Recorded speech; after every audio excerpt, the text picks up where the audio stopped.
Hi guys, welcome back to my YouTube channel CA learners. तो आज की video जो है ना वो पार्ट 2 होने वाली है बेसिकली उस वीडियो का जो कि मैं ऑलरेडी पहले ग्रुप 1 के लिए स्टूडेंट्स के लिए डाल चुकी हूँ। सो आज की वीडियो में हम कवर करेंगे उन सारे ही सीए इंटर के स्टूडेंट्स के लिए जिनका भी अटेम्प्ट May 23 में है और आप चाहते हो कि 1.5 डेज की स्ट्रेटेजी कोई आपको बता दे कि कौन से चैप्टर्स आपको किस सीक्वेंस में करने हैं। तो ग्रुप 2 के लिए जो है वो मैं आपको आज बता दूंगी कि कौन से चैप्टर्स आप, और स्ट्रेटेजी मेरी रहेगी फॉलो आप करोगे और इसी वजह से हम साथ में मिलकर जो है इस बार May 23 में बहुत अच्छा स्कोर जो है वो कर सकेंगे। तो स्टार्ट करते हैं बिना किसी टाइम वेस्ट किए कि एडवांस अकाउंट्स में हमको कौन से चैप्टर्स कब करने हैं। तो वीडियो में आगे बढ़ने से पहले जितने भी सीए इंटर May 23 के स्टूडेंट्स हैं, हमारे लिए अभी सबसे मेन प्रॉब्लम क्या आ रही है कि syllabus is too lengthy and it is becoming very difficult to revise it multiple times. और इसका सल्यूशन ये है कि अगर अभी हमारे पास कुछ इंपॉर्टेंट क्वेश्चंस होते हैं ना, तो हम उसी क्वेश्चंस को रिवाइज कर सकते हैं 3 to 4 टाइम्स वेरी इजीली। और इसी वजह से स्टडी बडी क्लब आपके लिए लेकर आ गए इंपॉर्टेंट क्वेश्चंस एंड आंसर्स की लिस्ट। एंड इसकी प्राइस भी बहुत मिनिमम है, मतलब between 2000 to 2500 for the whole group. और उसमें भी अगर आप मेरा कोड यूज कर लेते हैं जो कि है सीए लर्नर्स, तो आपको 10% एडिशनल ऑफ मिल जाएगा। लेकिन अब आपके मन में क्वेश्चंस आ रहा होगा कि यार ये इंपॉर्टेंट क्वेश्चंस डिसाइड कैसे होते हैं। So this important questions are decided on the basis of last 6 to 9 attempts question papers, MTPs and RTPs. और पिछले अटेम्प्ट्स में भी ये काफ़ी स्टूडेंट्स को पास करवा चुके हैं जिनके 3rd से 4th अटेम्प्ट लग चुके थे। इस बुक को ऐसे डिज़ाइन किया गया है कि ये सब्जेक्ट वाइज कलरफुल बुक्स आपको प्रोवाइड की जाएगी जिसमें 80 से 100 इम्पॉर्टेंट क्वेश्चंस विद आंसर्स आपको चैप्टर वाइज दिए जाएंगे। Students can get access of this PDF book immediately after the payment. You can view and read it with unlimited time till the last day of your exams. It can be viewed on your laptops as well as your mobile phones as per your convenience. So do purchase it. इस booklet को access करने के लिए आपको जो है उनकी application download करनी पड़ेगी, जिसकी लिंक मैंने अपने डिस्क्रिप्शन और कमेंट बॉक्स दोनों जगह दी हुई है, तो आप अभी देख सकते हैं। और इसके बाद भी अगर आपको कोई भी डाउट है तो आप सीए प्रतीक ठक्कर सर जो कि ओनर है स्टडी बडी क्लब के, उनसे डायरेक्ट व्हाट्सएप पर कॉन्टेक्ट कर सकते हैं। उनका नंबर आपको यहाँ पर दिख जाएगा। तो और देर किस बात की है, आप भी इसको परचेज कीजिए और जल्दी अपना जो है वो सीए इंटर को क्लियर कीजिए। एडवांस अकाउंट्स के लिए मॉड्यूल 2 के जो चैप्टर्स रहते हैं वो सारे चैप्टर्स आपको 0.5 डे में करना है।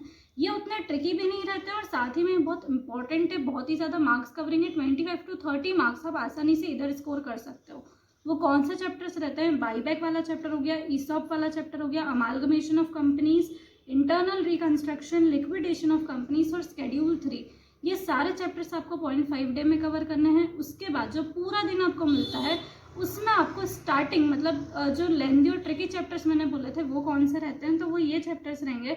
NBFC वाला चैप्टर आपको कवर करना है, बैंकिंग कंपनीज वाला चैप्टर कवर करना है, और CFS वाला मतलब मॉड्यूल 3 जो है वो आपको स्टार्टिंग में जो है वो कवर कर लेनी है फर्स्ट डे की। और बाद में आपको रखना है partnership of dissolution of partnership वाला chapter, amalgamation, conversion and sale of partnership firms वाला चैप्टर।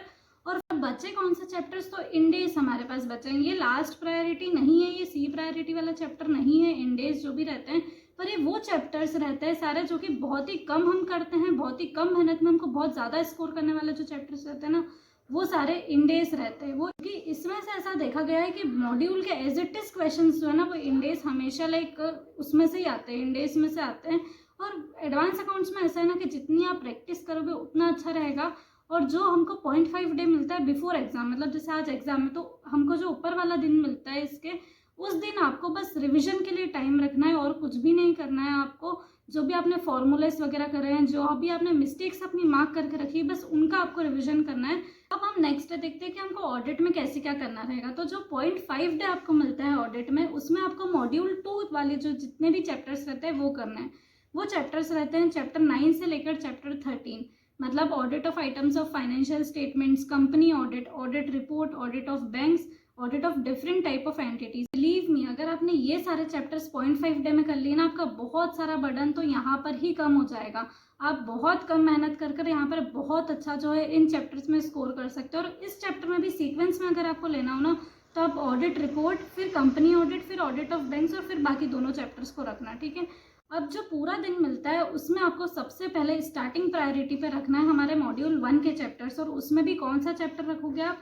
ये जो ऑडिट सैम्पलिंग रहता है, एनालिटिकल प्रोसीजर्स रहते हैं, रिस्क असेसमेंट एंड कंट्रोल वाला, फिर फ्रॉड, फिर audit in an automated environment, फिर ऑडिट स्ट्रेटेजी और फिर nature, objective and scope of audit. जिस सीक्वेंस में मैंने बोला है उस सीक्वेंस में फिर आपको इसको रिवाइज करना है। और लास्ट में जो है वो आप अपने एसेस जो है वो रिवाइज करोगे। और एसेस में फिर आप मतलब ऑलमोस्ट सबकी प्रायोरिटी सेम रहती है। आप चाहे वो ऐसे जो है वो रिवाइज कर सकते हो, अगर पूरा हो सके तो पूरा ऐसे जो है वो रिवाइज कर जाओगे तो बहुत अच्छा रहेगा। तो इस सीक्वेंस में जब आप अपने चैप्टर्स को करोगे ना तो आपको पता भी नहीं चलेगा कि आपके चैप्टर्स कहाँ कंप्लीट हो गए। आपको इस सब्जेक्ट में उतना बोरिंग फील नहीं होगा, उस सब्जेक्ट में आपको इतना ऐसा नहीं लगेगा कि बहुत हार्ड सब्जेक्ट है, और बैलेंस होते हुए चीज़ें जो है वो आसानी से हो जाएगी। बात आती है कि आपको कब कहाँ से पढ़ना है, तो हमको मॉड्यूल से ही पढ़ना है। क्वेश्चंस जो है वो मॉड्यूल में से ही आते हैं। एज इट इज क्वेश्चन हो सकता है मॉड्यूल में से ना आए, लेकिन अगर आपने अंदर का अच्छे से पढ़ा है, उस पर अच्छी सी कमांड है, तो उसके बाहर तो कुछ भी नहीं आता है ऑडिट में स्पेशली। अब बात आती है कि EIS-SM में हमको क्या करना है। मैं हमेशा से बोलती हूँ EIS-SM के लिए कि 0.5 डे में अगर जिन बच्चों ने SM कर लिया उनके लिए ये पेपर कुछ मुश्किल नहीं है। अब SM में 8 चैप्टर्स होते हैं, अगर आप 8 नहीं भी कर पाए उसकी जगह आपने 6 चैप्टर्स भी कर लिए 0.5 डेज में, तो आपका बहुत सारा जो बर्डन है वो कम हो जाएगा और आपने अपने पास होने जितने नंबर सिर्फ उन 0.5 डेज में ही कवर कर लिए हैं। तो वो सीक्वेंस वाइज मैं आपको चैप्टर्स बता देती हूँ। फर्स्ट चैप्टर आप कर सकते हो corporate level strategies, second business level strategies, functional level strategies, organisation and strategic leadership, strategic management process, dynamics of competitive strategy.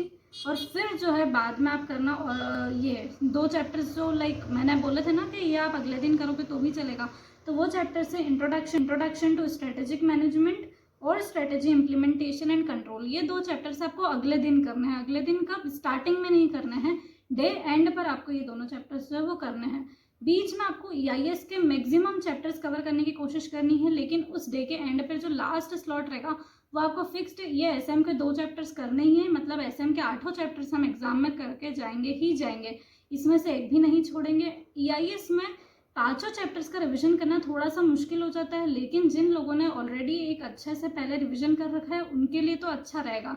जिन्होंने नहीं कर रखा है उनके लिए मैं सीक्वेंस बता देती हूँ, यानी कि अगर आप कोई चैप्टर कवर नहीं भी कर पाओ तो कोई इंपॉर्टेंट चैप्टर आपका नहीं रह जाए, ठीक है।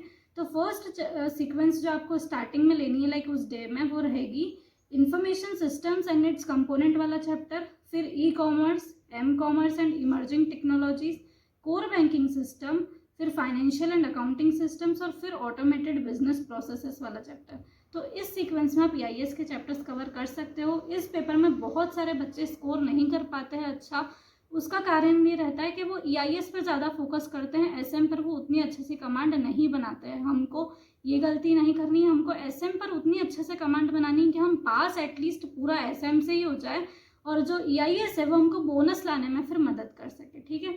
तो ये हमारी एक ओवरऑल ब्रीफ स्ट्रेटेजी रहती है। फिर बात आती है कि FM इको के लिए हमको क्या करना है। तो FM इको के लिए अगेन जो 0.5 डे रहेगा उसमें आपको इको पूरा कवर करना है, और FM के लिए आपको पूरा दिन जो है वो मिलेगा। इको में सबसे पहले आपको करना है पब्लिक फाइनेंस वाला चैप्टर, फिर नेशनल इनकम वाला चैप्टर लेना है आपको, फिर मनी मार्केट और फिर इंटरनेशनल ट्रेड। इस सीक्वेंस में जब आप चैप्टर करोगे तो आपको बहुत इसका बेनिफिट मिलेगा। FM में भी हम क्या करेंगे, मॉड्यूल 2 जो है ना वो स्टार्टिंग ऑफ द डे करेंगे, क्योंकि ये चैप्टर्स जो रहते हैं बहुत इंपॉर्टेंट है, ट्रिकी भी रहते हैं थोड़े, और मार्क्स कवरिंग रहते हैं। उसमें भी वर्किंग कैपिटल वाला चैप्टर आप सबसे स्टार्टिंग में ले लोगे, यानी कि आपको अब ऐसा लगने लग जाएगा कि ठीक है यार मेजर चैप्टर हो गया ना, बाकी सारे चैप्टर्स तो छोटा है वो तो हो ही जाएंगे। और उसके बाद फिर आप लोगे इन्वेस्टमेंट डिसीजंस वाला चैप्टर, फिर risk analysis and capital budgeting वाला चैप्टर, फिर डिविडेंड डिसीजंस वाला चैप्टर, ठीक है। और उसके बाद आप लोगे मॉड्यूल 1 के चैप्टर्स। उसकी सीक्वेंस कैसी रहेगी, तो वो रेशियो एनालिसिस आप सबसे पहले करोगे, उसमें फाइनेंसिंग डिसीजंस मतलब कैपिटल स्ट्रक्चर वाला चैप्टर सेकंड रहेगा, फाइनेंसिंग डिसीजंस लेवरेजेस वाला चैप्टर नेक्स्ट रहेगा। उसके बाद फिर टाइप्स ऑफ फाइनेंसिंग और फिर scope and objectives of financial management वाला चैप्टर रहेगा। कॉस्ट ऑफ कैपिटल वाला चैप्टर आपको सेकंड लेना है, मतलब ये रह गया था, तो रेशियो एनालिसिस के बाद आपको कॉस्ट ऑफ कैपिटल वाला चैप्टर रहना है। तो ये सीक्वेंस में जब आप करोगे ना तब आप इको भी आसानी से कवर कर सकते हो, FM भी आसानी से कवर कर सकते हो। और अब जो 0.5 डे हमको बिफोर एग्जाम मिलता है ना, उसमें आपको क्या करना है, FM में बहुत सारे फॉर्मूलेस रहते हैं, तो उसकी आपने एक शीट बना ली होगी अभी तक, तो वो फॉर्मूलेस की शीट आपको रिवाइज करनी है और इको का एक बार रिविजन करना है। तो इस स्ट्रेटेजी जो भी सारे सब्जेक्ट्स की मैंने आपको बताई है, इसके हिसाब से अगर आप चलोगे, इसको फॉलो करोगे, तो आपको बहुत अच्छे जो है वो डेफिनेटली रिजल्ट्स मिलने वाले हैं। पहले भी काफ़ी अटेम्प्ट्स में मैंने ये सेम स्ट्रेटेजी लोगों को बताई है, उनके लिए बहुत अच्छे से इसने वर्क करा है और आप चाहो तो इसको बिल्कुल नोट डाउन कर सकते हो। और अब क्या करना रहेगा, वो बाद में उनको मेहनत नहीं करनी रहेगी। तब आपके पास एक प्लान तैयार है, सिर्फ आपको उसको फॉलो करना है, एग्जीक्यूट करना जो है वो आपके हाथ में। ठीक है, अगर आज की वीडियो आपको पसंद आई हो तो वीडियो को लाइक करना ना भूलें, चैनल को सब्सक्राइब करना ना भूलें। So thank you so much for watching, bye.